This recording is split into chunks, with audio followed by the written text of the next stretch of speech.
أنشيلوتي بدأ يبث سمومه في ريال مدريد، هل اقترب قرار طرده من النادي؟ لاعب بالميراس ريال مدريد حقق حلم حياتي. امبابي يتحدى نص الإخلاف بقرار ناري. ولكن قبل بداية الفيديو شاركونا برأيكم في التعليقات عن الصفقة التي تنقص الفريق بعد صفقة امبابي.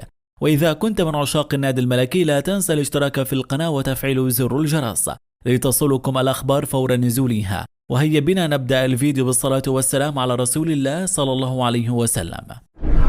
أنشيلوتي بدأ يبث سمومه في ريال مدريد، هل اقترب قرار طرده من النادي؟ السبب الأول والأخير الذي جعل السيد بيريز يبقي على أنشيلوتي خلال الفترة الأخيرة ليست النتائج والإنجازات فقط، بل هناك سبب أكبر، وهو أن السيد بيريز لا يريد أي مدرب يستخدم الصحفيين وعلاقته مع بعض الإعلاميين في الضغط على إدارة النادي وإيصال رسائل غير مباشرة أمام الجمهور. أنشيلوتي كان الرجل الوحيد الذي يتعامل بهدوء وبشكل مباشر مع الرئيس، ولكن بكل أسف قبل أيام بسيطة حدث العكس. يوجد كاتب اسمه ألفريدو ماتيا كتب مقالا من خلال ريفيلو الإسبانية، مقالا مطولا ولكن سنختصره لكم في التالي.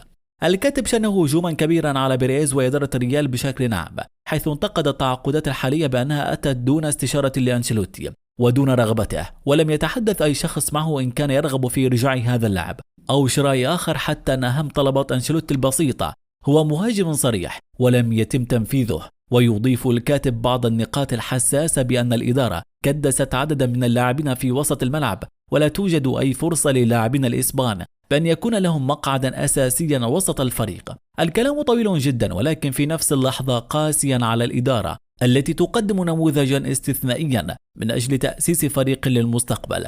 بصرف النظر عن ما يقوله الكاتب، وهو يطالب الإدارة بأن تستشير هذا المدرب الذي أعلن رسميا رحيله، وهو لم يسأل نفسه ولو سؤالا بسيط: كيف تطلب الإدارة رأي مدرب متبقي في عقده 10 أشهر؟ كان غباء فادحا جدا من الكاتب، ولكن ما لا يعرفه الكثير هو أن السيد ألفريدو ماتيا كاتب المقال أصبحت لديه علاقة قوية بالسيد أنشيلوتي وابنه، وهو من يسترزق على بعض التسريبات التي تصل من خلالهما. وعلى الأرجح وبعد فضح تلك العلاقة واستخدام أنشيلوتي في مثل هذا النوع من الضغط، غالبا لن يمر هذا المقال مرور الكرام على إدارة ريال مدريد. وهل ما فعله أنشيلوتي متعمد لأنه يريد من إدارة ريال طرده وتسليمه باقي المستحقات؟ هل ما حدث هو بغير علم أنشيلوتي والتصرف أرعن من ابنه؟ هل إدارة ريال سيكون لديها الثقة في تسلم أنشيلوتي هذا الفريق وهو يفكر في منتخب آخر؟ ربما يتعامل أنشيلوتي برعونة مع الريال في أول شهرين لكي يتم طرده والذهاب للبرازيل وبالتالي الحصول على كامل حقوقه، وحتما سيكون الخاسر الأكبر هو بيريز وريال مدريد بعد أن دفعوا الملايين في هذا الصيف. لا أحد يعلم ما هي النتائج المترتبة بعد هذه المناوشات، ولكن حتما لن تمر مرور الكرام. لاعب بالميراس ريال مدريد حقق حلم حياتي. علق المهاجم البرازيلي اندريك فيليبي موريرا دي سوزا لاعب بالميراس على العقد الذي وقعه مع ريال مدريد في ديسمبر 2022 للانضمام إليه في عام 2024 عندما يبلغ 18 عام.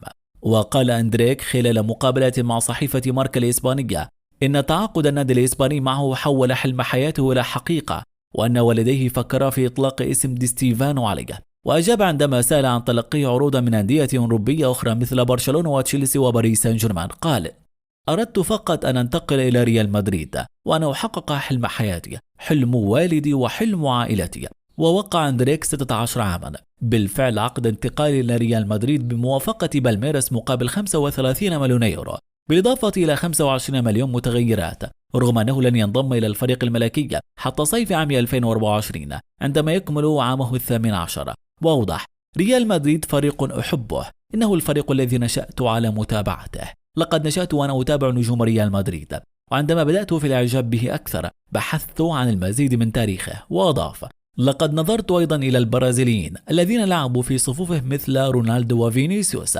ورودريغو وإيدر ميليتاو. أصبحت مهتما بأكبر نادي في أوروبا، لذلك اعتبرت أن محاولة اللعب لمدريد يمثل تحديا بالنسبة لي، وهو الفريق الذي لا طالما أردته واستطرده. فينيسيوس صديقي، تمكنت من قضاء إجازة معه وتمكنت من رؤيته والتحدث معه. قال لي شيئا كثير عن ريال مدريد، أخبرني بأنني سأكون بخير. مبابي يتحدى نص الإخلاف بقرار ناري. تعيش كواليس البيت الباريسي على وقع توتر كبير في الآونة الأخيرة بين رئيس النادي ناصر الخليفي ونجم الفريق كيليان امبابي بعد التطورات التي شهدها ملف رحيل الأخير عن عاصمة الأنوار. قد أكد علنا لوسائل الإعلام أنه لن يسمح برحيل اللاعب الأفضل في العالم مجانا، وضعا إياه بين خيارين: الرحيل هذا الصيف أو البقاء والتجديد.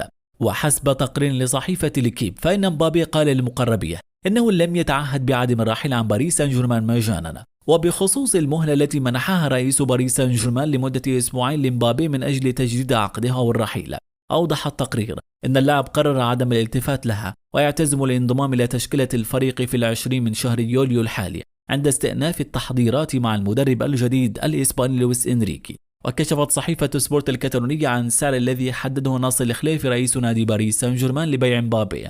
باريس سان جيرمان أبلغ الأندية المهتمة بضم مبابي وعلى رأسها ريال مدريد أنه مستعد لبيعه هذا الصيف مقابل 200 مليون يورو.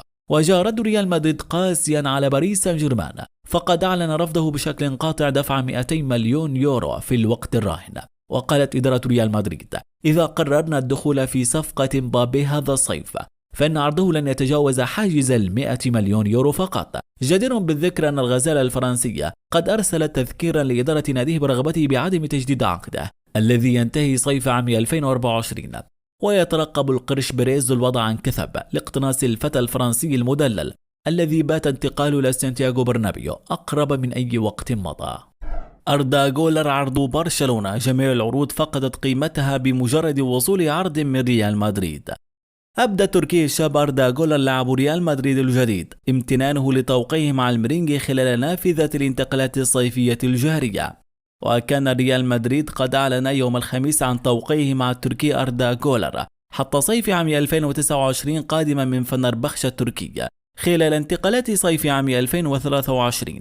وكلفت صفقة جولر خزينة النادي الأبيض قرابة 30 مليون يورو مع إضافة بند بنسبة 20% من البيع المستقبلي تعود لناديه السابق فنربخشة. ومن جانبه تواجد أردا جولر في مؤتمر صحفي للرد على استفسارات وتساؤلات الصحفيين عقب حفل تقديمه صباح اليوم الجمعة كلاعب للمرينجي.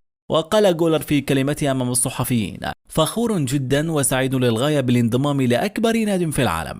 أنا هنا من أجل تنافسي على مكاني في التشكيل ولعب كرة قدم هنا مع الفريق. لن أذهب إلى أي مكان ولن أغادر على سبيل العار الآن. وأضاف: كان هناك الكثير من الأندية المهتمة بي بالفعل عندما أخبرني ريال مدريد أن لدي إمكانية للعب هنا. لم تعد جميع الفرص الأخرى ممتعة. لقد شاهدت جميع نهائيات دوري أبطال أوروبا الخاص بريال مدريد مع أصدقائي مؤخرا. وتابع: اخترت ريال مدريد وهذا هو المكان الذي أريد أن ألعب فيه من بعد الآن.